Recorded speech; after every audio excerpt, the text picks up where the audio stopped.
తర్వాత మళ్ళీ గంజాయి మూటలు కావడం ఇప్పుడు దయానందని. Okay sir. మన జీకే వీధి సర్కిల్ తర్వాత జీకే వీధి పోలీస్ స్టేషన్ పోలీస్ సిబ్బంది సిఐ గారు మరియు ఎస్ఐ గారు మిగిలిన సిబ్బంది మంచి ఇన్ఫర్మేషన్ బేసిస్ తోటి ఒక పెద్ద గాంజా డంప్ చేయబోతున్న ముందు తరలించే ముందు ఒడిశా నుంచి చెన్నైకి తరలించే మార్గ మధ్యంలోనే ఖచ్చితమైన సమాచారం మేరకు కరెక్ట్గా వెహికల్ చెకింగ్ పాయింట్ పెట్టుకొని పట్టుకోవడం జరిగింది. ఈ కేసులో ఆల్మోస్ట్ మనకి 759 కిలోల గంజాయి సీజ్ చేయడం జరిగింది. దాంతోపాటు ఒక పెద్ద 2 వెహికల్స్ని కూడా మనం పట్టుకోవడం జరిగింది. ఈ కేసులో మొత్తము ముద్దాయిల్ని కూడా ఐడెంటిఫై చేయడం జరిగింది. ఇది మనకి ఒడిశా బరడబంద గ్రామం నుంచి ఈ గంజాయిని పూలప్ చేసుకున్నారు. అక్కడి నుంచి లోకల్గా ఉన్న పాత గంజాయి స్మగ్లర్లని వాడుకొని దీన్ని తాళ్ళపాలెం చెక్ పోస్ట్ వైపు తీసుకెళ్ళి అక్కడి నుంచి తమిళనాడు వైపు తీసుకెళ్లాలని వీళ్ళ ప్లాన్. ఈ ముఠాలో ఉన్న ముఖ్యమైన 5 మందిని కూడా ఈరోజు పట్టుకోవడం జరిగింది. దాంట్లో ఒక జువెనైల్ కూడా ఉన్నారు. ఇంకొక పర్సన్ కూడా అబ్స్కాండింగ్ ఉన్నారు, ఒడిశా వ్యక్తి. ఆ వ్యక్తిని కూడా మనం పట్టుకొని తర్వాత దాని ద్వారా మనకి ముందున్న లింక్స్ని కూడా మనం ఐడెంటిఫై చేయడం జరుగుతుంది. ఈ కేసులో మనం ముఖ్యంగా గుర్తుపెట్టుకోవాల్సింది ఏమంటే వీళ్ళందరి ఫోన్ నెంబర్స్ లింక్స్ కానీ తర్వాత ఫైనాన్షియల్ ట్రాన్సాక్షన్స్ కూడా అన్నీ ఎస్టాబ్లిష్ చేసుకొని ఫైనల్ ఎండ్ బెనిఫిషరీ ఎవరు ఉంటారో వాళ్ళ ఆస్తులు అటాచ్ చేయడం కూడా జరుగుతుంది. ఆల్రెడీ ఇప్పుడు ఈ కేసులో ఉన్న ముద్దాయిల ఆస్తులు కూడా ఐడెంటిఫై చేయడం జరిగింది. వాళ్ళ ఈ గంజాయి బిజినెస్లో ఏదైతే సంపాదించున్నారో దానికి సంబంధించిన వెహికల్స్ కావచ్చు, వాళ్ళ ఇల్లులు కావచ్చు, ప్రతిదీ కూడా మన కొత్త లాస్ ప్రకారం ఎన్డీపీఎస్ చట్టం ప్రకారం కూడా అటాచ్ చేయడం జరుగుతుంది. దీని ద్వారా మరొకసారి నేను గిరిజన ప్రాంత యువకులకు పోలీస్ తరపు నుంచి సందేశం ఏమంటే మనం ఇక్కడ గంజాయి కల్టివేషన్ అనేది చాలా ఎక్కువ తగ్గించగలిగాము. కానీ ఇంకా ఒడిశాలో ఈ గంజాయి అవైలబిలిటీ ఉండడం వల్ల పెద్ద ఎత్తున ట్రాన్స్పోర్ట్ కోసము కొంచెం డబ్బుకు ఆశ చూపించి ఇక్కడికి రాకుండా బయటనే ఉండి ఇక్కడ మన గిరిజన యువకులకు డబ్బు ఆశతోటి వీళ్ళు జైలు పాలు చేస్తున్నారు. కాబట్టి మీరు దయచేసి ఈ పన్నాగంలోకి పావులు కావద్దు. మీరు దీంట్లో తక్కువ సమయంలో ఎక్కువ డబ్బు వస్తుందని ఆశ చూపించి 1-2 సార్లు తప్పించుకోవచ్చు, కానీ మీ జీవితాంతం ఆ కేసులు మిమ్మల్ని వెంటాడతాయి.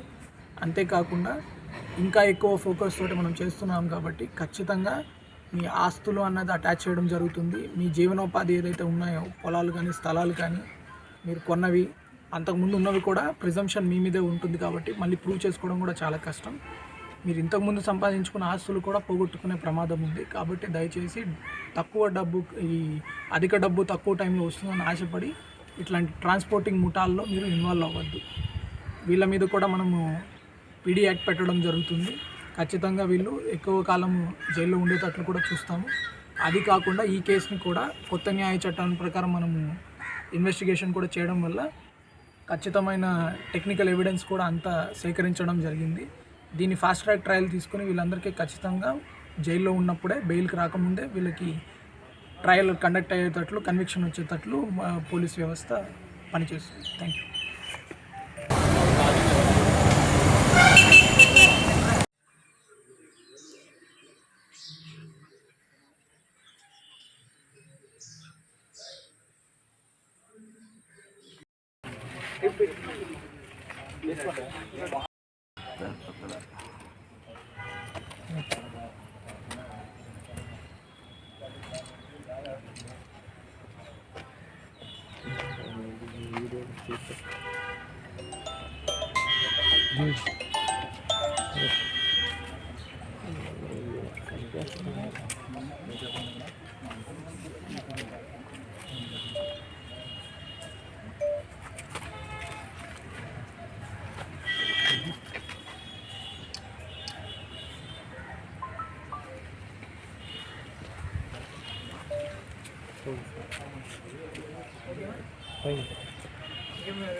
తర్వాత మళ్ళీ గంజాయి మూటలు కావడం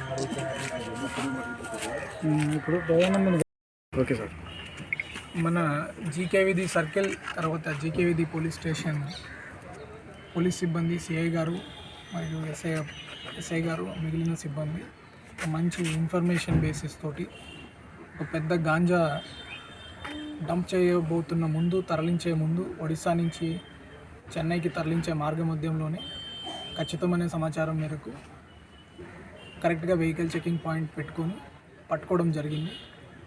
ఈ కేసులో ఆల్మోస్ట్ మనకి 759 కిలోల గంజాయి సీజ్ చేయడం జరిగింది. దాంతోపాటు ఒక పెద్ద 2 వెహికల్స్ని కూడా మనం పట్టుకోవడం జరిగింది. ఈ కేసులో మొత్తము ముద్దాయిల్ని కూడా ఐడెంటిఫై చేయడం జరిగింది. ఇది మనకి ఒడిశా బరడబంద గ్రామం నుంచి ఈ గంజాయిని పూలప్ చేసుకున్నారు. అక్కడి నుంచి లోకల్గా ఉన్న పాత గంజాయి స్మగ్లర్లను వాడుకొని దీన్ని తాళ్ళపాలెం చెక్ పోస్ట్ వైపు తీసుకెళ్ళి అక్కడి నుంచి తమిళనాడు వైపు తీసుకెళ్లాలని వీళ్ళ ప్లాన్. ఈ ముఠాలో ఉన్న ముఖ్యమైన 5 మందిని కూడా ఈరోజు పట్టుకోవడం జరిగింది. దాంట్లో ఒక జువెనైల్ కూడా ఉన్నారు. ఇంకొక పర్సన్ కూడా అబ్స్కాండింగ్ ఉన్నారు, ఒడిశా వ్యక్తి. ఆ వ్యక్తిని కూడా మనం పట్టుకొని తర్వాత దాని ద్వారా మనకి ముందున్న లింక్స్ని కూడా మనం ఐడెంటిఫై చేయడం జరుగుతుంది. ఈ కేసులో మనం ముఖ్యంగా గుర్తుపెట్టుకోవాల్సింది ఏమంటే వీళ్ళందరి ఫోన్ నెంబర్స్ లింక్స్ కానీ తర్వాత ఫైనాన్షియల్ ట్రాన్సాక్షన్స్ కూడా అన్నీ ఎస్టాబ్లిష్ చేసుకొని ఫైనల్ ఎండ్ బెనిఫిషరీ ఎవరు ఉంటారో వాళ్ళ ఆస్తులు అటాచ్ చేయడం కూడా జరుగుతుంది. ఆల్రెడీ ఇప్పుడు ఈ కేసులో ఉన్న ముద్దాయిల ఆస్తులు కూడా ఐడెంటిఫై చేయడం జరిగింది. వాళ్ళ ఈ గంజాయి బిజినెస్లో ఏదైతే సంపాదించున్నారో దానికి సంబంధించిన వెహికల్స్ కావచ్చు, వాళ్ళ ఇల్లులు కావచ్చు, ప్రతిదీ కూడా మన కొత్త లాస్ ప్రకారం ఎన్డీపీఎస్ చట్టం ప్రకారం కూడా అటాచ్ చేయడం జరుగుతుంది. దీని ద్వారా మరొకసారి నేను గిరిజన ప్రాంత యువకులకు పోలీస్ తరపు నుంచి సందేశం ఏమంటే మనం ఇక్కడ గంజాయి కల్టివేషన్ అనేది చాలా ఎక్కువ తగ్గించగలిగాము. కానీ ఇంకా ఒడిశాలో ఈ గంజాయి అవైలబిలిటీ ఉండడం వల్ల పెద్ద ఎత్తున ట్రాన్స్పోర్ట్ కోసము కొంచెం డబ్బుకు ఆశ చూపించి ఇక్కడికి రాకుండా బయటనే ఉండి ఇక్కడ మన గిరిజన యువకులకు ఈ డబ్బు ఆశతోటి వీళ్ళు జైలు పాలు చేస్తున్నారు. కాబట్టి మీరు దయచేసి ఈ పన్నాగంలోకి పావులు కావద్దు. మీరు దీంట్లో తక్కువ సమయంలో ఎక్కువ డబ్బు వస్తుందని ఆశ చూపించి 1-2 సార్లు తప్పించుకోవచ్చు, కానీ మీ జీవితాంతం ఆ కేసులు మిమ్మల్ని వెంటాడతాయి. అంతేకాకుండా ఇంకా ఎక్కువ ఫోకస్ తోటి మనం చేస్తున్నాం కాబట్టి ఖచ్చితంగా మీ ఆస్తులు అన్నది అటాచ్ చేయడం జరుగుతుంది. మీ జీవనోపాధి ఏదైతే ఉన్నాయో పొలాలు కానీ స్థలాలు కానీ మీరు కొన్నవి అంతకుముందు ఉన్నవి కూడా ప్రిజంప్షన్ మీ మీదే ఉంటుంది కాబట్టి మళ్ళీ ప్రూవ్ చేసుకోవడం కూడా చాలా కష్టం. మీరు ఇంతకుముందు సంపాదించుకున్న ఆస్తులు కూడా పోగొట్టుకునే ప్రమాదం ఉంది. కాబట్టి దయచేసి అధిక డబ్బు తక్కువ టైంలో వస్తుందని ఆశపడి ఇట్లాంటి ట్రాన్స్పోర్టింగ్ ముఠాల్లో మీరు ఇన్వాల్వ్ అవ్వద్దు. వీళ్ళ మీద కూడా మనము పీడీ యాక్ట్ పెట్టడం జరుగుతుంది. ఖచ్చితంగా వీళ్ళు ఎక్కువ కాలం జైల్లో ఉండేటట్లు కూడా చూస్తాము.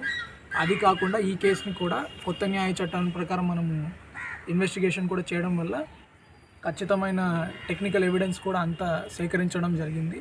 దీన్ని ఫాస్ట్ ట్రాక్ ట్రయల్ తీసుకుని వీళ్ళందరికీ ఖచ్చితంగా జైల్లో ఉన్నప్పుడే బెయిల్కి రాకముందే వీళ్ళకి ట్రయల్ కండక్ట్ అయ్యేటట్లు, కన్విక్షన్ వచ్చేటట్లు పోలీస్ వ్యవస్థ పనిచేస్తుంది. Thank you.